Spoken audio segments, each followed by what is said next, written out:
Mr. Speaker, members, today I rise on behalf of the California Legislative LGBTQ Caucus to present our priority bill, Assembly Bill 1955, the Support Academic Futures and Educators for Today's Youth Act, or SAFETY Act, which is back in Assembly on concurrence.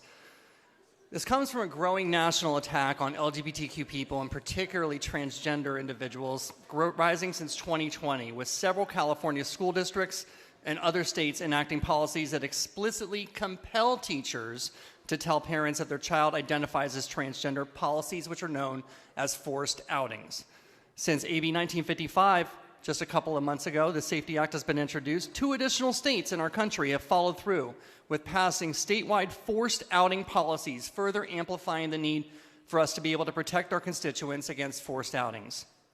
Forced outing policies harm everyone, parents, families, and school staff, by unnecessarily compelling the staff to involve themselves in family matters and removing the opportunities for families to be able to build trust and have conversations on their own terms.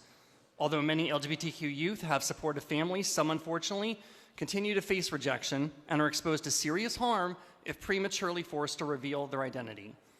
Young people thrive when they have parental support, of course, and feel safe sharing their authentic selves at home. However, the sad reality is that not all young people are able to be their authentic selves, and it can be harmful for our youth to share their full identities before they're ready.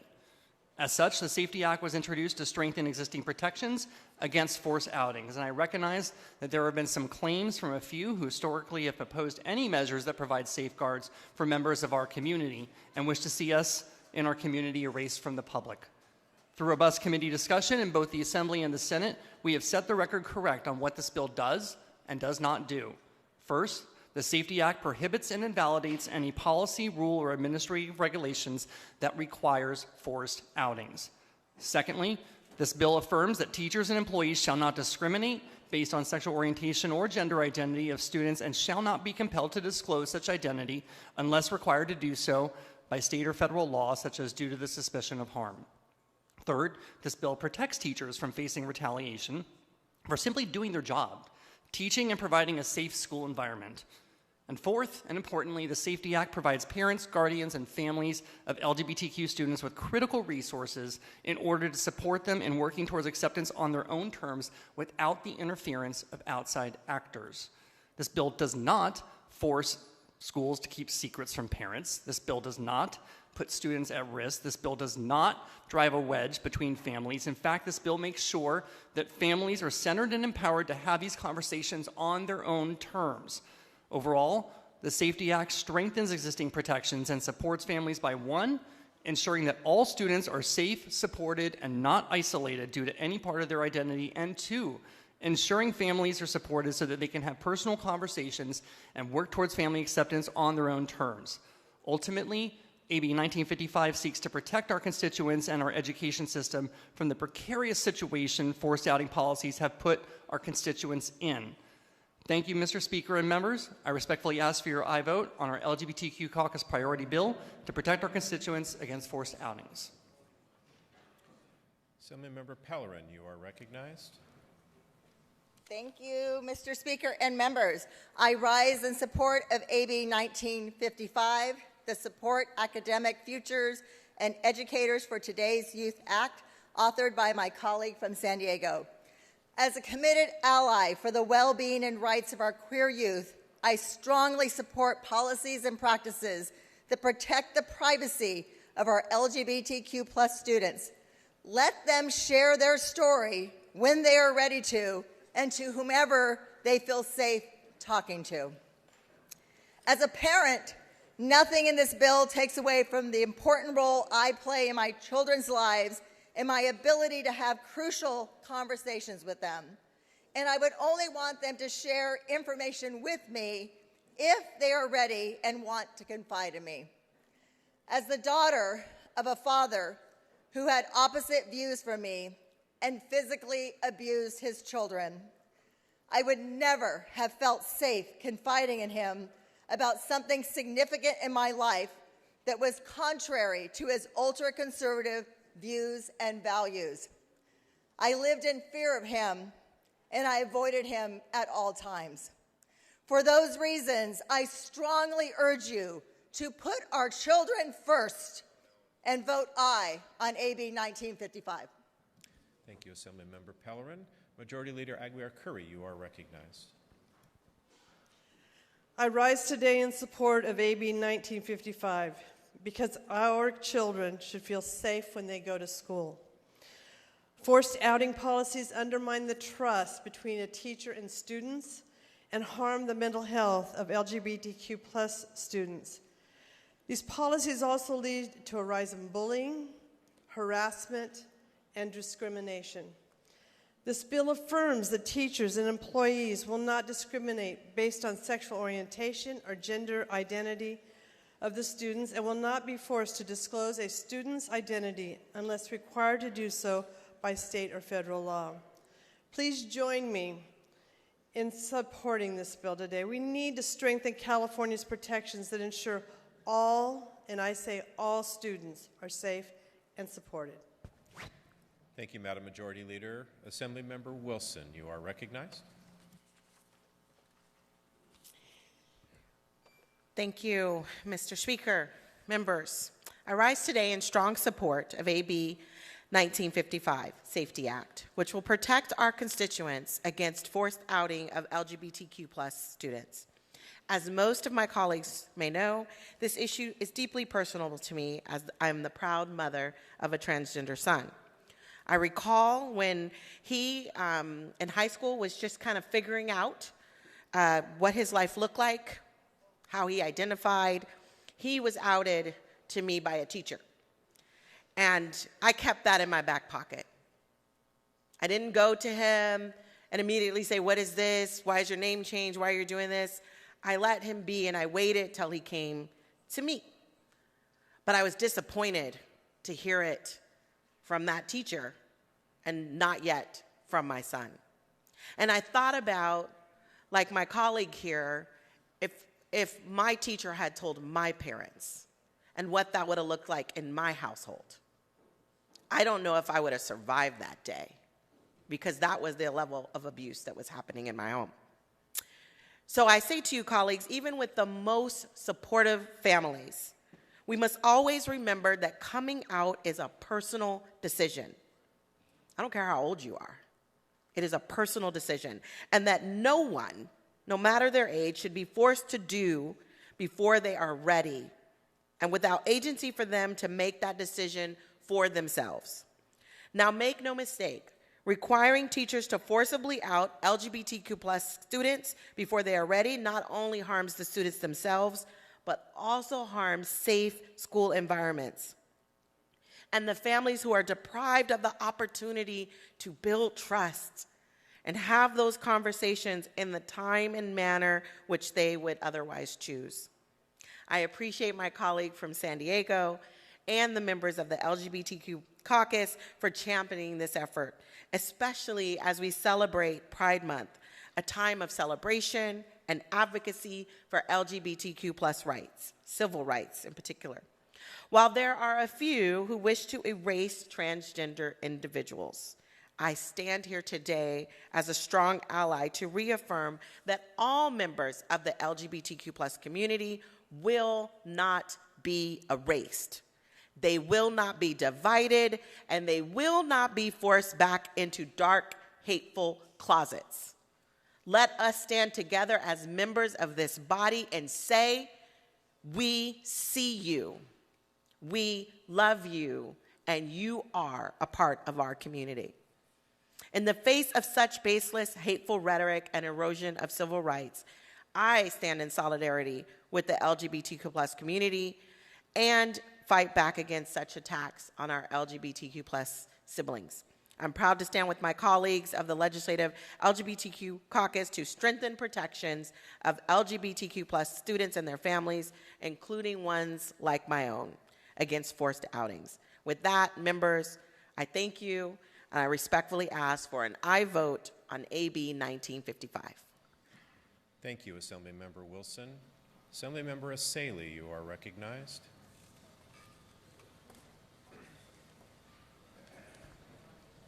Thank you, Mr. Speaker. My button, it's on. Thank you, Mr. Speaker. I think this bill is everything that's wrong with our politics today. This bill is built on a foundation of disinformation, hyperbole, and fear-mongering.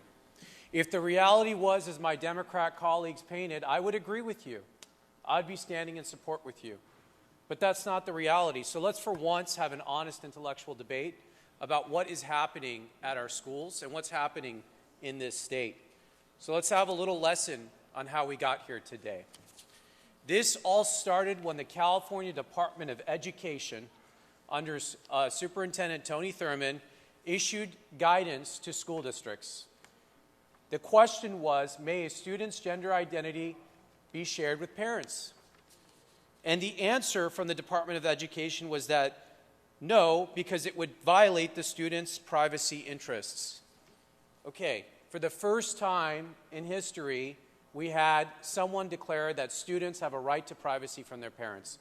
That's not in any law, and that's not in any case law. The courts have never held that. In fact, they've held the opposite, that parents have a right to raise and guide their kids.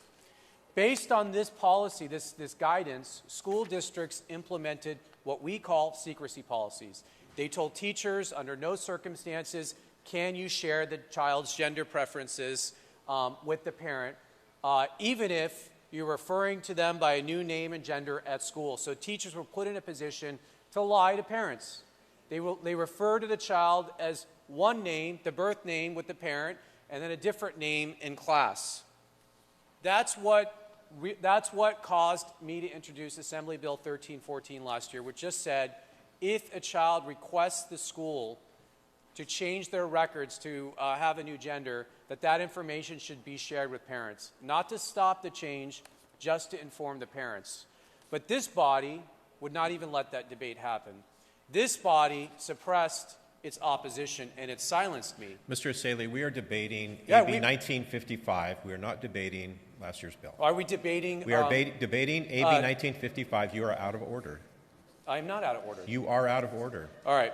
Well, let me get to 1955. The proponents have said, by the way, I am tired of being interrupted by you. You do not interrupt them. You are. Hold on a second. You do not.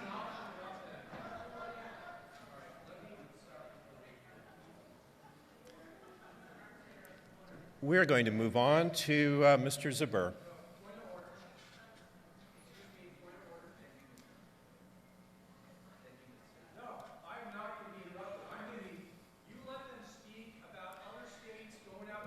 You were out of order, Mr.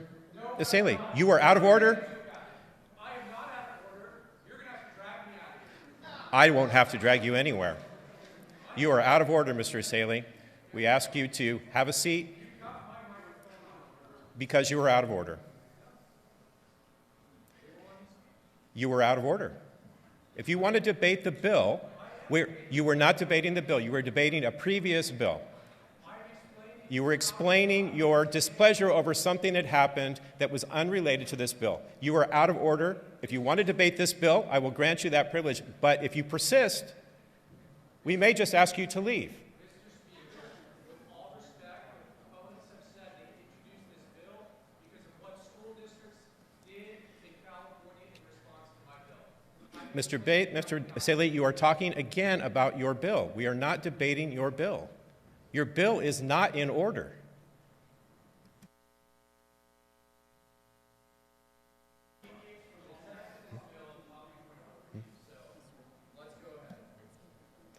Mr. Gallagher, you are asking a point of order? Yeah, Mr. Speaker, respectfully, the member was discussing the very subject matter of the bill, which deals with these notice policies. And that does relate back to previous legislation. And I agree that I understand what you're saying in terms of there was another bill. But the subject matter is very much on the same subject of this bill and this legislation. So I respectfully just request that the member be able to finish his debate on this subject matter, sticking to 1955, this bill, so that we can complete this debate on this floor and allow for all voices to be heard. I will allow that if the member will stay with the bill at hand. We're not going to debate a bill that was not heard or previously presented. You may proceed with your debate on the bill on the floor. How much time do I have left, Mr. Speaker? Minute and 29 seconds. I would like my time restored to when I was cut off. Well, we were debating you, so you have Okay. a minute and 29 seconds, and you're using it up rapidly. This is all right. Well, I wasn't prepared to address the Chinese Communist Party house today. And you're But I not will addressing do- them now. I will do You're my out of best. order. You're I out will of do order. my You're best. disparaging the House.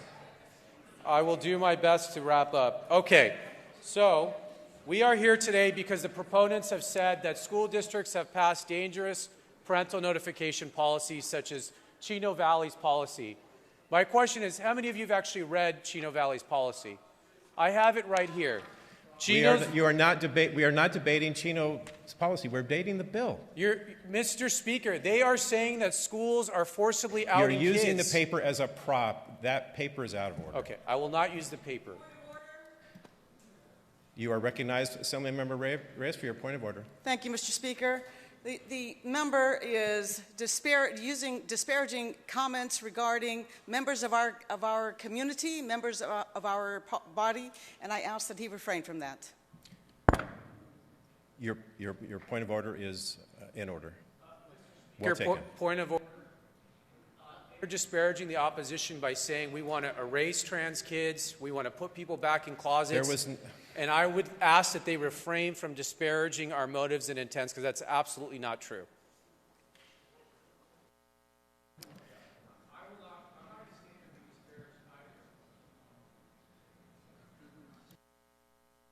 They were not disparaging you. They were not disparaging your colleagues. Assemblymember Wilson, you are recognized for your point of order. Thank you. Just like to note that there was a disparaging comment made that facts that were stated by me, specifically quoted by the member, were inaccurate. And they were stated as facts by me, as lived experience. And so we'd just like to note that for the record, that actually happened in my own life as I shared it as a fact. Thank you.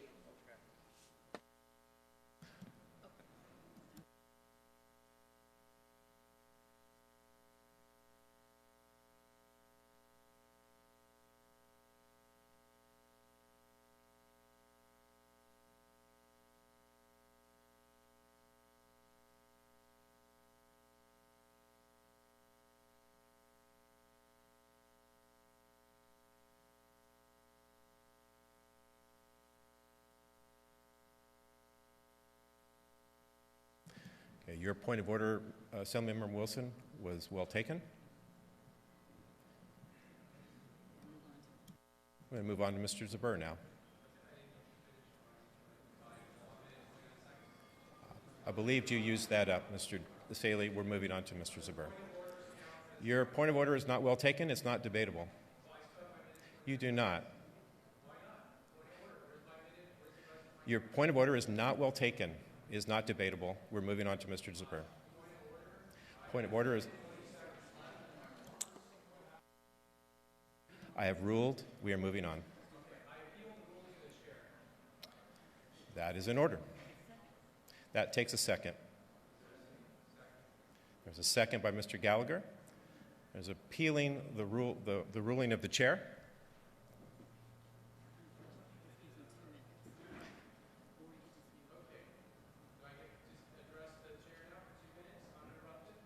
On my point of order? On your point of order. Yes, my point of order, Mr. Chair, is that you continually interrupt me. Mr. I am Asili, you are out of order now. You are now disparaging the chair. I am overruling. You are out of order. I am appealing your ruling. This is not debatable. I am appealing your ruling. You are out of order. I appeal your ruling. We'll do this all day.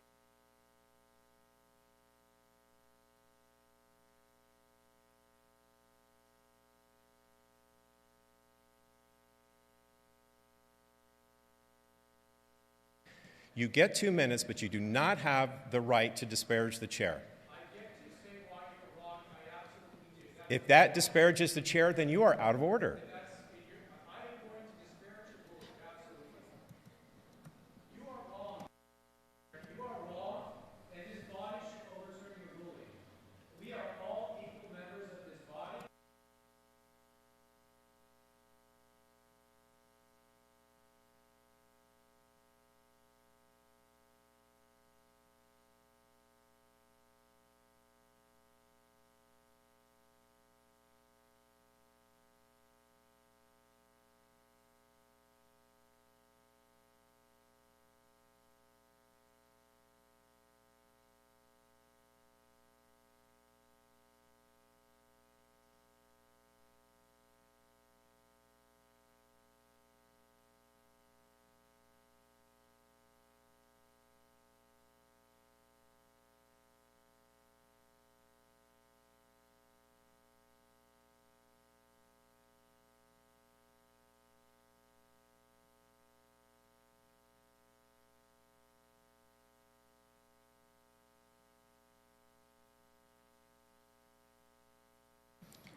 The item before us is, shall the decision of the chair be sustained? The chair is asking for an aye vote. Mr. Asaley is asking for a no vote. I'll ask the clerk to open the roll. All those vote who desire to vote. All those vote who desire to vote. All those vote to sustain the decision of the chair or to support the motion.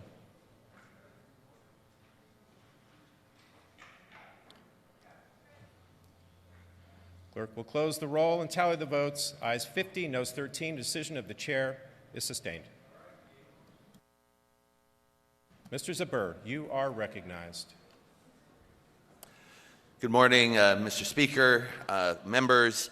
I'm proud today to rise in support of AB 1955, a bill that would strengthen existing California protections against forced outings of LGBTQ+ students in our schools. And I want to thank our colleague from San Diego for his amazing leadership on this key LGBTQ+ caucus priority bill. AB 1955 provides critical resources for parents and families of LGBTQ students to support them in working towards family acceptance on their own terms. Additionally, this bill will provide additional protections for educators who face retaliatory actions from administrators and school boards for seeking to protect students. You know, the practice of outing is the practice of revealing that a person is LGBTQ when that person prefers to keep that information private. And I want to just tell you a little bit about my own coming out and why this bill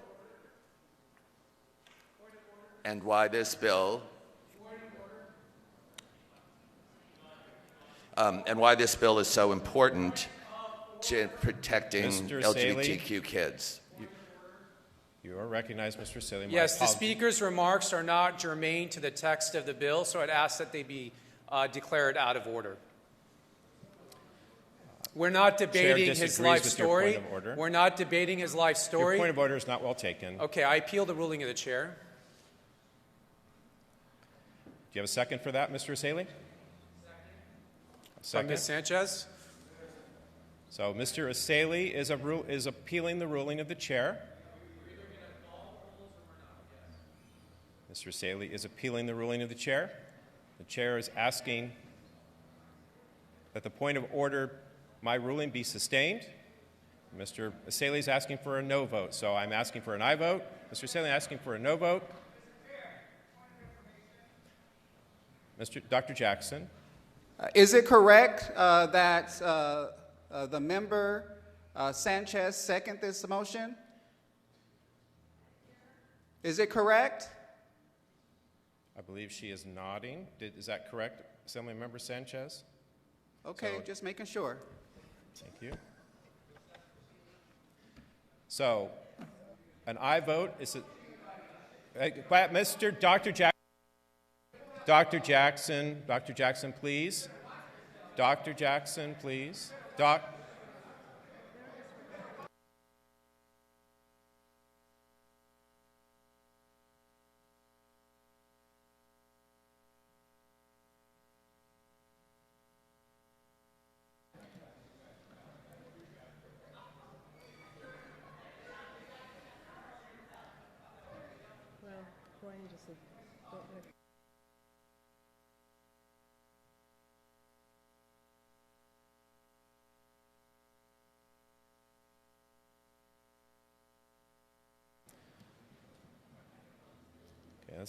Let's come back to order, members.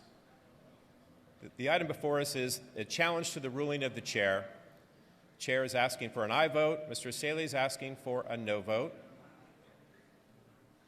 Clerk will open the roll. All those vote who desire to vote.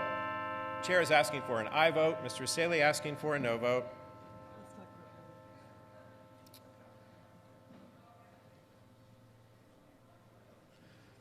Clerk will close the roll and tally the votes. Ayes 49, noes 11. The ruling of the chair is sustained. Members, please take your seats or your conversations off the floor. Mr. Zabur has the floor.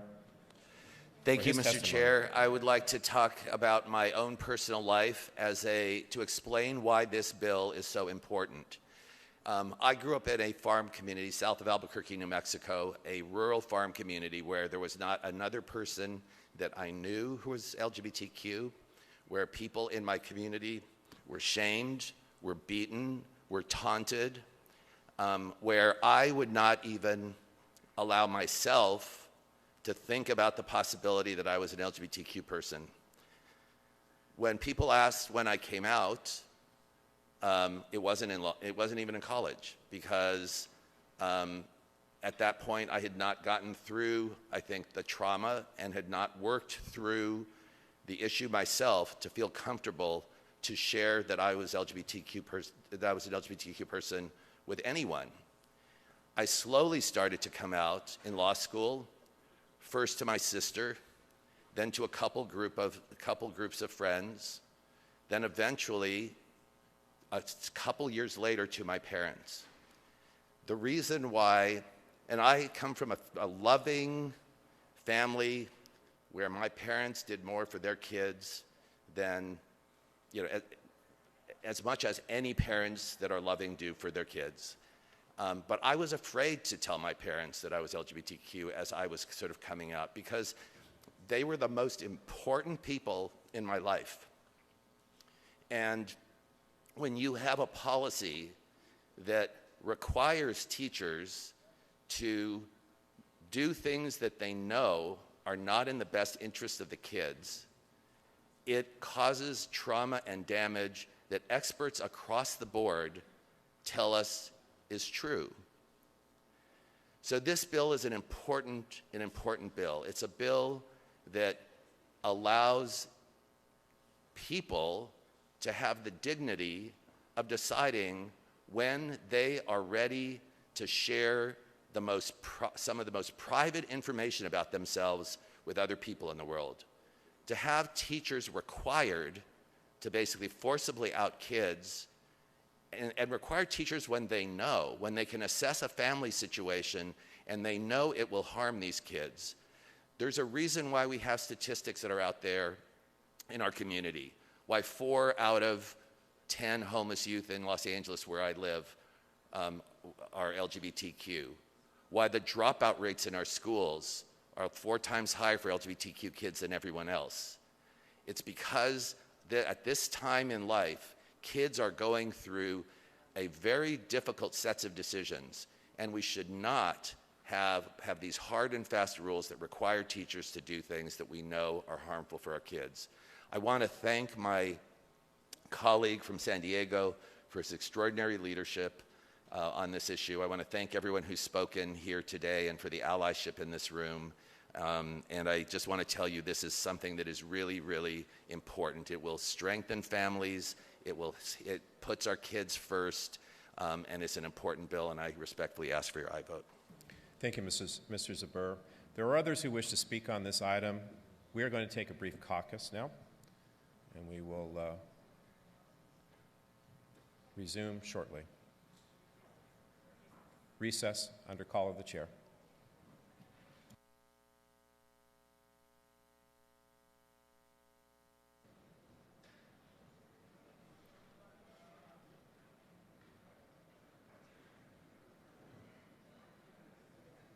Mr. Ward, for what reason do you rise? Mr. Speaker, I would, without objection, like to make a motion that we restore 3 minutes of Mr. Asali's time. Without objection, that's granted. Mr. Asali, you are granted 3 minutes to discuss the merits of the bill. Thank you, Mr. Speaker, and thank you to my colleague from San Diego. I very much appreciate that. What I wanted to say was that the premise of the bill was the fact that school boards are going and passing policies to forcibly out kids to their parents. And I disagree that that is what's happening at the schools. That was the point of my comments. And I reference the Chino policy because that's been the main target of, I believe this bill, is policies of school boards like Chino as forcibly outing. So I wanted to read the policy 5010, which says a principal. Without objection. Oh, thank you, Mr. Speaker. It says a principal or certified staff and or school counselors shall notify the parents or guardians within 3 days from the date a student is requesting to change information contained in their records. And so that's what the policy is. It's not going out and listening to kids or suspecting a kid might be struggling with their gender identity and running to their parents. It's when the child has come to the school and said, I would like to change my name, change my gender, and I want the school to recognize my new name and gender. I do not think that it's unreasonable that the parents know that change is happening. I do think that's a significant change in that child's life, and the parents should be afforded the opportunity to work through that with their child and provide any support. We know children who struggle with gender identity are at higher risks for all kinds of mental health issues and bullying and whatnot. And I believe that nobody cares more for their kids than their own parents. Are there bad parents? Absolutely. But the overwhelming majority of parents do love and care for their kids. If a teacher or principal has any suspicion that this kid is going to be harmed at the home, or the child expresses that, first of all, they can advise the child not to change their records to avoid the notification, or two, they're mandated reporters and they can call for the authorities. So I just want to be clear. We stand with you. We do not want anyone to be bullied or hurt or erased or any of this stuff. We believe these are really big, important issues. When a child is going through this, it's a very difficult and emotional time and complicated time, and we believe that their parents should be there to guide them and help them. And we do not believe that the government, the schools, have any authority to withhold information from parents at all, period. And so this policy's been challenged in court. It's been upheld. There's been multiple court cases now that reaffirm that parents have a right to raise their kids, and these quote-unquote secrecy policies are not constitutional. So I wish we could have this conversation about how do we balance making sure these students have the appropriate resources and protections while at the same time making sure that parents aren't lied to by teachers. That's the conversation I think we should be having. And I wish we could have had that earlier, but I'm glad we have it now, and I appreciate the opportunity to speak. And I know I've spoken to my colleague from San Diego about this issue, and I look forward to more conversations. But unfortunately, as drafted, I have to oppose this bill because it would override policies like Chino's, which I think is a very reasonable and balanced approach that school district has decided to take. So thank you, Mr. Speaker, for allowing me to make my remarks. Thank you, Mr. Asali. Mr. Gallagher, you are recognized. Yes, thank you, Mr. Speaker. I wanted to rise because I think that both sides of this debate care about the children involved, care about the students in these schools. We just come about it from a different standpoint, and what we think is maybe the best approach to helping students who are dealing with gender identity or gender dysphoria. And I think that's another thing to really point out is it's oftentimes we're dealing with children who in school who are dealing with gender dysphoria. They haven't decided they are transgender. They're dealing with gender identity issues and working through that. And the studies show pretty overwhelmingly that a lot of those kids don't end up actually becoming transgender. And they actually revert back to their biological sex. And so where this really began for me is in my district in Chico. This is what happened. And this is, I think, what people need to understand is the school district in Chico, I know this, was told by the Department of Education, you cannot tell the parents. You know, if a student is asking to use different pronouns or is asking to use a different bathroom, you cannot talk to the parents. And what I've heard from some of the folks on the other side of this debate is that they want administrators and teachers to have discretion.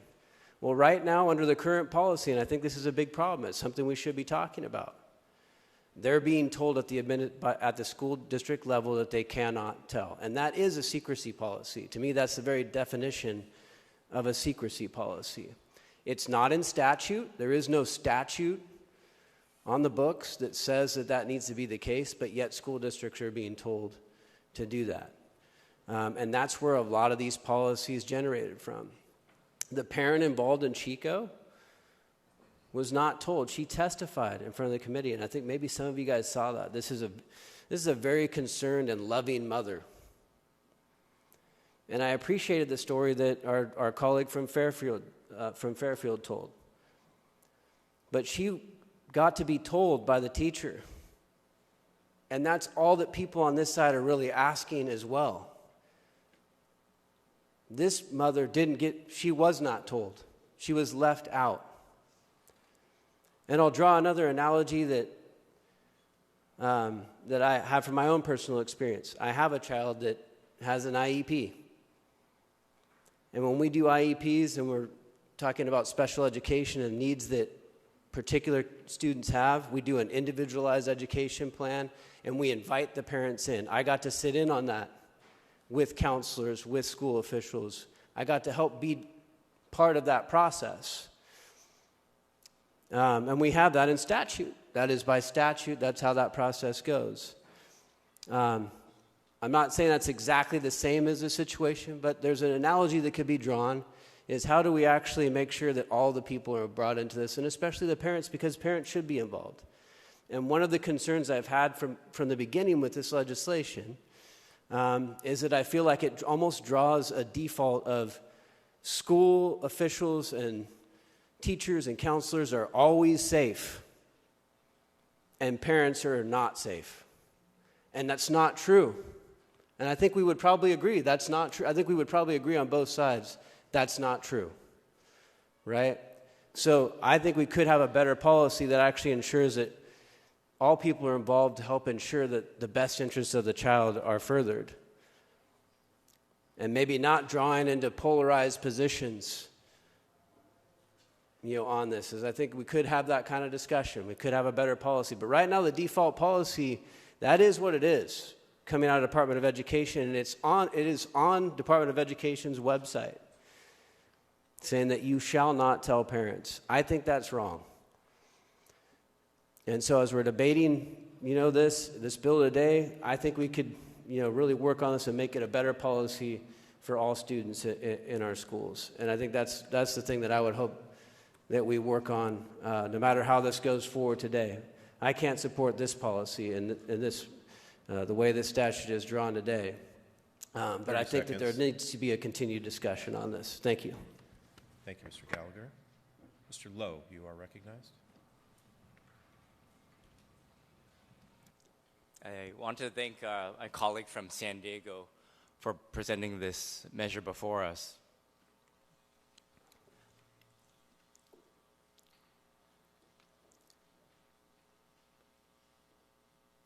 My mother told me that she would disown me if I was gay when I was 7 years old.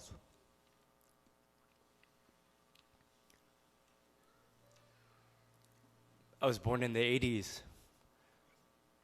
during the HIV and AIDS crisis.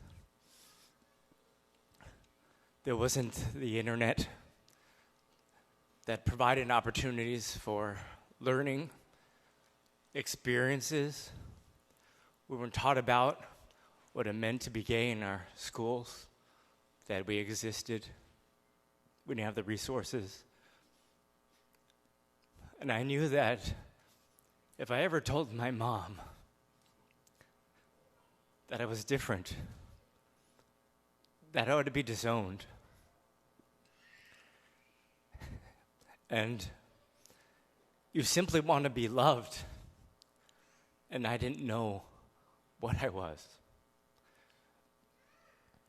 The thought that I could be outed at that time, knowing that my mother was uneducated, misinformed about what she saw on TV, that everyone had HIV and AIDS, that you just saw what you saw on TV. It is our obligation to protect children in every step of the way. And understanding that so many have come far and along of acceptance is important for so many of us.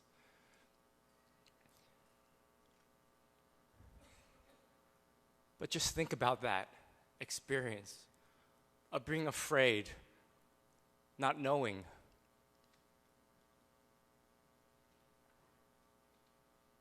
If I was outed, where would I go? What would I have done? Members of the LGBT community during this Pride Month, we live a charade of normality each and every day, and it is difficult to feel this pain and suffering every single time. And we're wearing suits to pretend that we are strong. The fact is that I am shaking and reliving this nightmare every single time, in which members of the public come in for 2 hours in committee telling us we are not normal. God hates us. We are different. We are less. And yet, we persevere. And I just hope that our experiences are recognized. This is not a partisan issue. This is about human dignity. And I just ask for all members of this institution, all that are listening, to have empathy and thinking about the experience that I've shared as a 7-year-old, knowing that my mother told me that she would disown me. And if my mom is watching now, I'm sorry that I shared that. She loves me. She has sought allyship with the parents of families of gay and lesbian children, PFLAG, an organization of parents seeking a network of solidarity of parents who have LGBT children. And now she marches with me in the Pride parades. How far we've come. But colleagues, please listen to the stories. This is not unique to me. This is a lived experience for so many. I kindly urge your empathy and your heart in supporting children and this measure, Assembly Bill 1955. Thank you, Mr. Lowe. Member Joe Patterson, you are recognized. Thank you, Mr. Speaker. Members, I rise in opposition to AB 1955. As many of you know, I don't read from notes very often, but I had to gather my thoughts as this discussion went on. First, I'd like to acknowledge the author of this measure from San Diego and other members of the caucus for meeting with me and having a frank discussion on this measure and opportunities for both of us to express concern. I rise not only as a person concerned about this policy, but also as a parent in a school district that has recently adopted one of these policies. And I'm confident the vast majority of people in this body have not read the actual policies. And if you're interested, I have copies with me today of my own school board's policy. In fact, many school districts in my district have adopted similar policies with some variations, but I'm going to speak about my district. It should surprise absolutely no one that these policies have been, at best, mischaracterized, and to be honest, just complete lies about what these policies do. In my district, the notification to parents occurs only after the student requests a record change, a name change, a gender change, or to utilize segregated bathroom facilities that don't match the gender in which they were born. It is not an outing policy. The student is already out. They've asked the school to call them by a different name. I've heard from some of my colleagues say that these policies require parental notification immediately if heard on the playground or in class or something like that. That is completely false. Notification does not occur even when speaking to a counselor about gender dysphoria. It does not occur when a person is speaking with a teacher, a peer, or being inquisitive. It only occurs when there's actual change of how the student is publicly recognized at school. Finally, most of these policies don't even take effect until they're actually negotiated. The only people left out of this discussion are the parents. The reason you are seeing these policies is because CDE is actually telling districts they must keep it a secret. The author says it is not his intent and instead is to allow a conversation and to leave discretion. But I am sorry, that is not how the California Department of Education is doing it right now. They are actively suing my school district where my children attend. I'm sorry, friends, but this bill makes an assumption that the government and teachers and school administrators are better off at what is better than me. It assumes that their compassion and their love is more than mine. And to my colleagues who are members of the LGBTQ caucus, I appreciate you. I consider many of you my friends. You're great colleagues. We disagree from time to time on social issues, and that's fine. And to my friends who are lesbian, gay, queer, I want the best for you. I want you to have a life of happiness and fulfilled. The debate on this bill is clearly emotional for many of us. So I want to say this. We've had talks privately as colleagues about the way we frame things on social media, etc., how we frame them in discussions here on this floor in ways that don't elicit harm to us as public officials. When folks go out there and make statements that these policies are made to appease extremists or individuals who are hateful to other people, I take great deal of offense to that. I'm not hateful. You know that. Like you, I want what is best for my family and for you and your family and all of Californians. My own chief of staff, who serves as president of the school board of the district that has adopted this policy, she's constantly framed in a paper here, local paper, and constantly attacked as some kind of hateful person. Go meet her. Report back to me if you think she is the type of person who'd adopt a policy that is intended to cause harm. Do you believe that I'm the type of person who comes from a place of hate or 30 harm? seconds. I don't believe you think that. My views on this policy are consistent with everything that has been regarding parental notification, from giving my child their own right to be taken from their homes for mental health treatment to seeking medical treatment. I consistently oppose these policies. My community is ground zero for this, and I invite all of you to read the policy. And I would like to encourage the author of the bill, if you wouldn't mind, to do something if this bill were to pass. Please write the Department of Education, put the intent of this measure is to encourage a conversation, and maybe there will be times where that conversation can occur with the parents. We cannot allow the Department of Education to ban the conversation of parents. And because of that, I respectfully ask for a no vote. Thank you, Mr. Patterson. Assemblymember Lee, you are recognized. Thank you, Mr. Speaker. You know, I think we as this body agree that all voices and lived experience should be valued, should be heard. And if you're ever feeling frustrated that you're not heard, I can guarantee you it is only a fraction of the experience the LGBTQ community feels when their reality is challenged. The opposite of shame is pride. That's why we celebrate pride on this floor. That's why I bring people from across the state here to celebrate with pride. And you heard from many of my other LGBTQ colleagues about their personal journeys. And while each one was different era characterized by different boogeyman that victimized us, the modern era is characterized by this. If we really have the best interests of our kids at heart, this is the struggle that adults talking about them and who they can be and who they will be, it's the struggle they have today.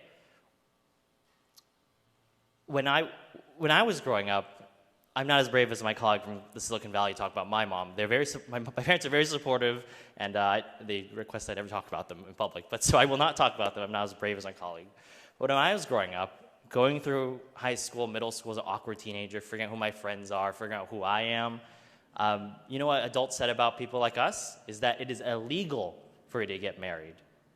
That was on TV, that was on the internet, the early internet, and all the ballots, right? The adults said that it is a sin, you're not allowed to get married, the basic thing. And what a lot of my friends who are now out felt at the time that, okay, that's not us. We're not this stereotype that people say, and we chose to stay within the confines of heteronormativity. We said, we're anything but gay, right? We're heteroflexible, we're all these things, but you know, we're metro, whatever these things are, but we're not gay, right? That's not us, right? And that's the shame that we feel. And that was very, very hard, and it was still hard growing up to figure out who we are. And I think a lot about how painful it is today, that today, even so, when we want to be supportive, and even if the intention of our policies is support LGBTQ kids, the impact can still be very, very harmful.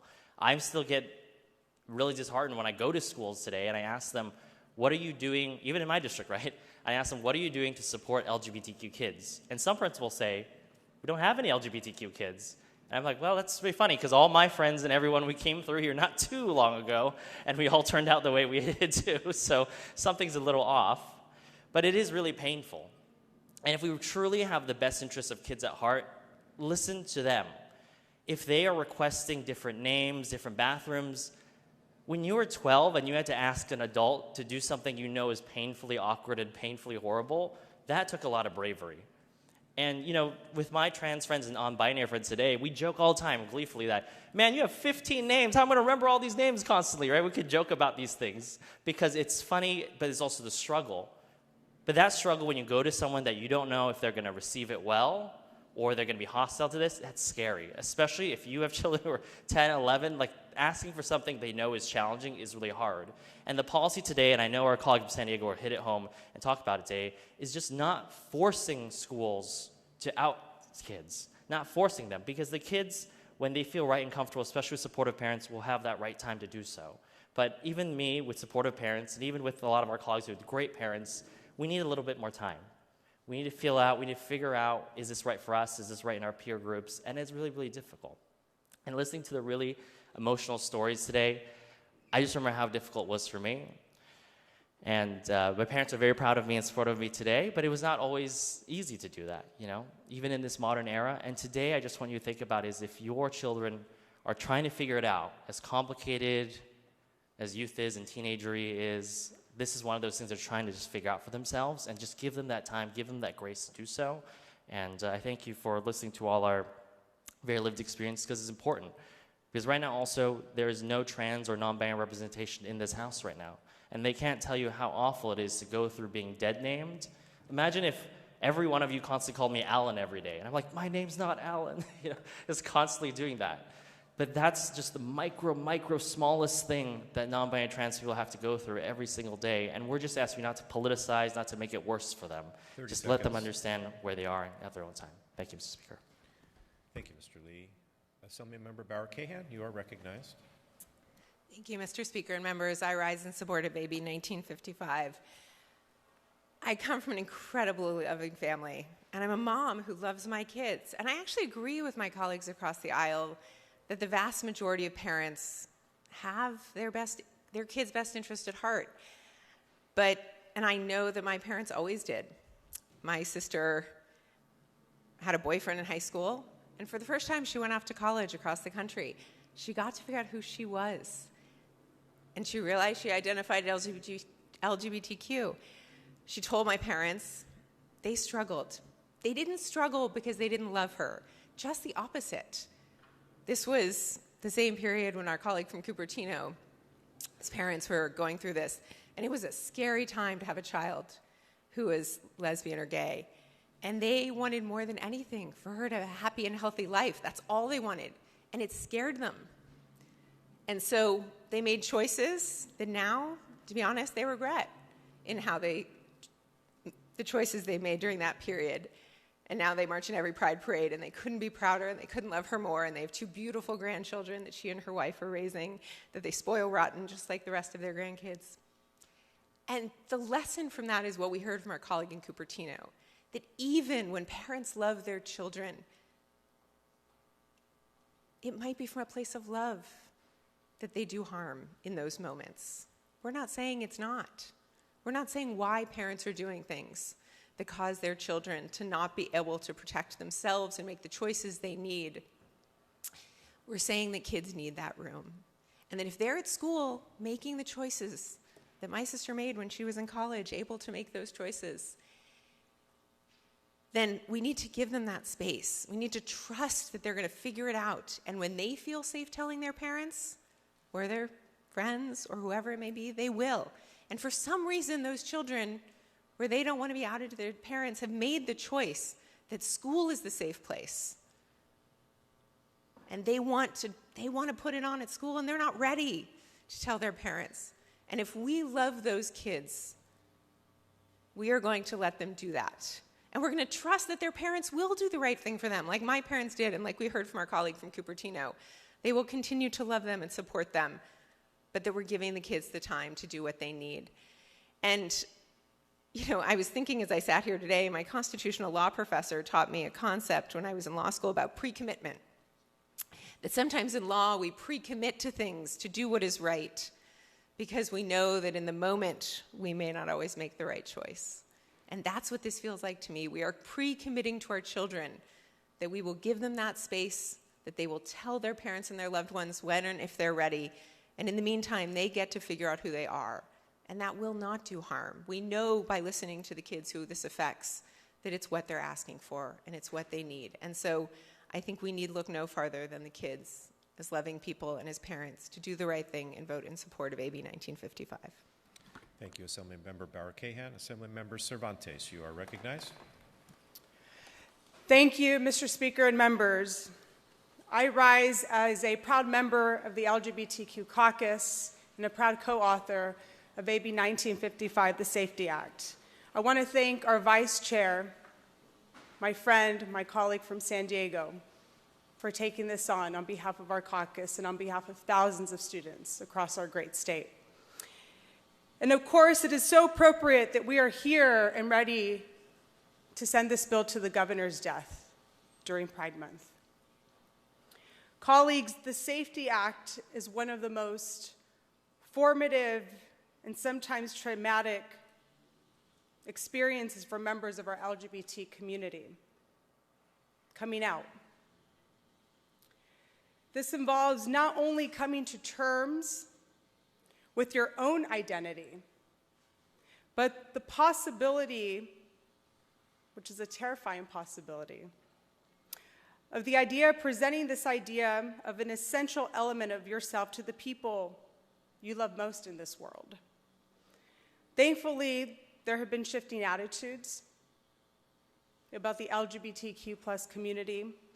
More and more people are being embraced and accepted by their own families when they do come out.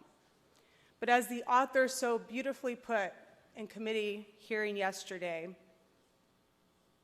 as members of our community, we hope that the people who brought you into this world would be the people who are most willing to accept you.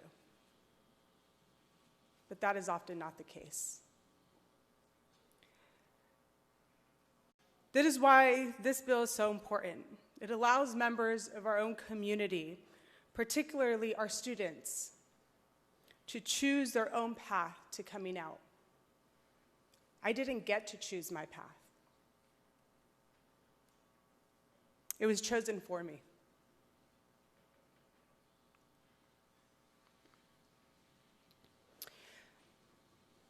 But I cleared the way and made it easier for my two younger sisters to come out.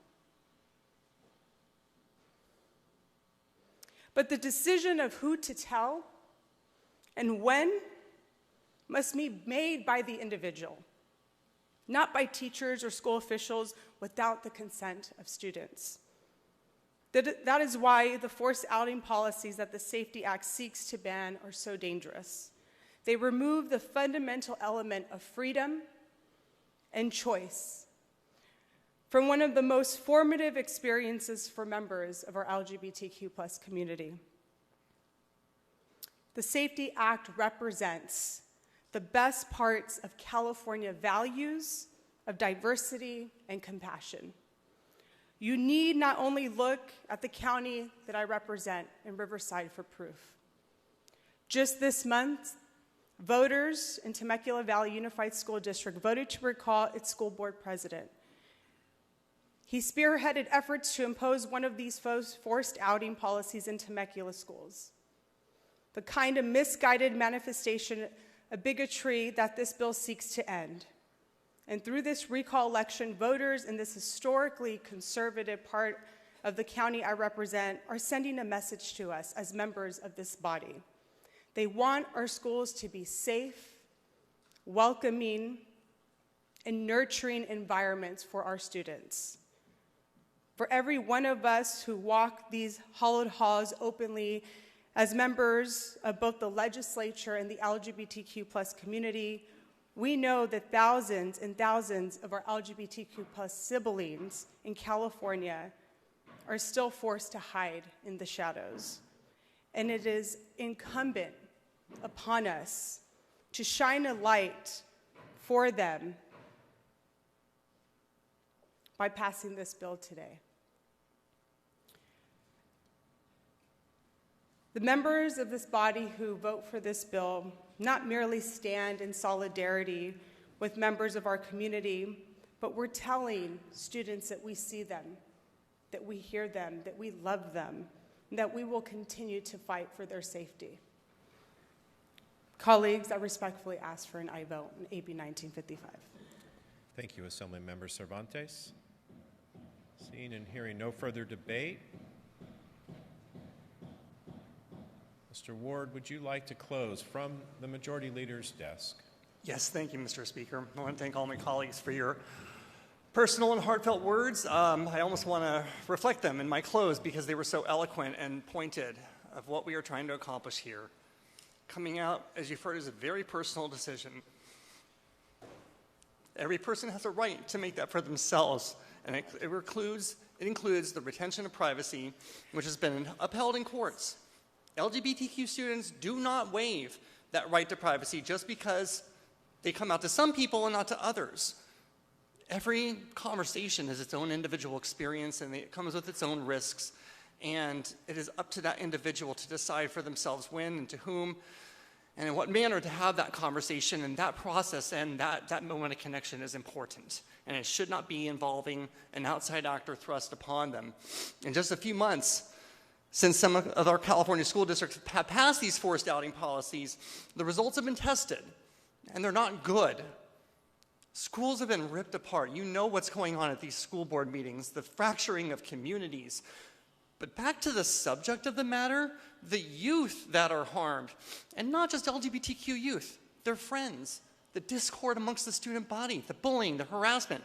This is all increasingly evident, exponentially evident in these very same school districts. It is the wrong direction, which is why we need to bring this bill forward today to be able to reestablish that baseline from which we were before these policies started to percolate into the California community. Again, I think it's imperative that we want to correct some of the record with facts. This bill does not force schools to keep secrets from parents. The Safety Act merely prohibits school staff from being forced to out students. This bill does not keep double records from parents. Parents and guardians, they have the right to access their students' records through FERPA, and parents will still be able to request and access the student records. I did have the opportunity to be able to go and review some of the local policies, and the challenge there, when maybe we're talking past each other, is that if a student is requesting to change something in their records, first of all, you can't change official school records without the parents involved. That is the law. Records is broadly defined. Is a piece of homework paper a record? Is a note? Anything could be subject to a record search. We know that in other areas of government too. So the problem is how these are, both what these are doing to these local communities, but also how they can be defined, we believe absolutely is going to cause net harm. And we know it's causing harm to the students. In Chino Valley alone, in a short time after they adopted that policy, there were 1,200 calls from youth within that geographic area to youth mental health crisis lines, compared to 4,000 statewide. That's the magnitude of how things have really blown up. And like I said, not all of them were LGBTQ members, but just it is the wrong direction and it's the wrong baseline for our schools. Next, the bill does not take away parents' rights. And as a parent myself, we know this, that parents do have a crucial role in discussions about students' LGBTQ identity, and this bill does not prevent families from having those conversations they've always been free to have, and they should have. This bill will not increase retaliations against any teachers. In fact, this bill strengthens existing retaliation protections against teachers and school staff. And it is built on the foundation that's been tested in some of these exact same court cases, which I am grateful to our Attorney General, our Superintendent of Public Instruction, for having these important conversations, that fundamentally what has not been thrown out is that under our state and federal laws, we have a constitutional right to privacy. In closing, I want to acknowledge that our LGBTQ staff and members of the public who are listening in have had to endure some comments that deeply affect them personally, and I appreciate that. It affects us too. It affects, if you know somebody who's LGBTQ or just care about anybody in general, you've probably felt that pain as well. Now, on the subject of this bill, I'm cisgendered. I'm not transgender. But I know what it's like to face coming out. I know what it's like to have others target you, question you, and deny you. Part of what is happening here is stemming from a national issue thrust upon our community to be targeting transgender individuals. A subset of our community, yes, a united community. Why? Maybe it's politically easy. Maybe, I'm not going to repeat what opposition would say about people because it's wrong. But guess what? Transgender individuals also started out as youth. And they go through a very awkward teenage time just like the rest of us do too. I know some of those youth in my life. I know Leo, I know Sam, I know Rylan, I know Cyrus, and they are awesome. They are real, they are authentic. They're going to be great humans. And they more or less had the opportunity to be able to have those conversations on their own terms, which is exactly how one should have those conversations. Now, our caucus thought deeply, as this was thrust in California community since last summer, about how to respond, how to wrestle with some of the issues. We have to get this right. And at that time, we told trans youth that felt under attack that we had their back, and we meant it. And we are here today to send this bill to the governor. It's not the job of teachers to be the gender police. They want to teach, and they want to be able to provide a safe and supportive environment, and when they do, students will thrive. Nothing in this bill gets involved in the parent-child relationship. And if we can take this moment in time through conversation of this bill to remember the best practices that we should all try to do as parents is that you can talk to your children and you can have those conversations. They are the last person that you would want to feel rejection from. And as you are having those conversations, please tell them, no matter what, that you love them. And I respectfully ask for your aye vote and concurrence. Thank you, Mr. Ward.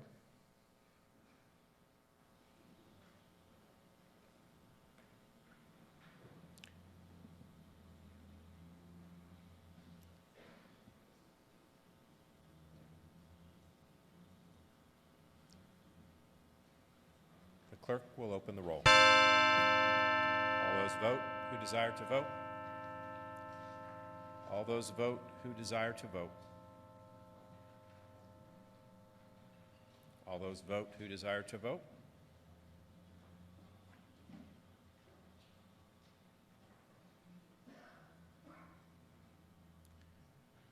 Clerk will close the roll and tally the votes.